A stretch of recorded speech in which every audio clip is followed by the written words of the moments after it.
તમને જાણીને નવાઈ લાગશે કે કેન્દ્ર સરકારની મિલકતોના વેરા અમદાવાદમાં કરોડોમાં બાકી છે।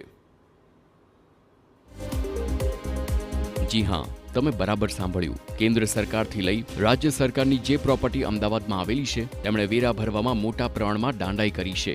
જાણે પોતાના પિતાશ્રીની જાગીર હોય તેમ આ તમામ સરકારી સંસ્થાઓ અમદાવાદ મહાનગરપાલિકા દ્વારા લેવાતો વેરો તેઓ ભરતા જ નથી, જેમાં રેલવે વિભાગથી લઈ પોસ્ટ ઓફિસ સહિતની તમામ સંસ્થાઓનો આમાં સમાવેશ થાય છે। ત્યારે એક નજર કરીએ વિગતો પર।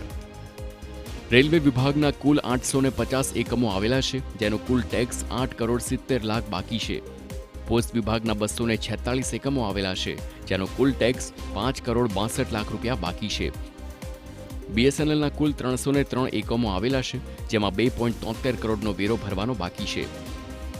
સિટી સિવિલ અને સેશન્સ કોર્ટના 30 એકમોના 70 લાખ રૂપિયા વેરા ભરવાના બાકી છે।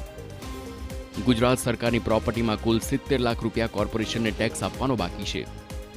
તો બીજી તરફ income tax office, ISRO, airport, All India Radio, Gujarat high court, civil hospital, central jail અને શહેરના તમામ પોલીસ સ્ટેશન કોર્પોરેશનનો ટેક્સ ભરવામાં આગળ રહ્યા છે, જેમનો એક પણ રૂપિયાનો ટેક્સ બાકી નથી।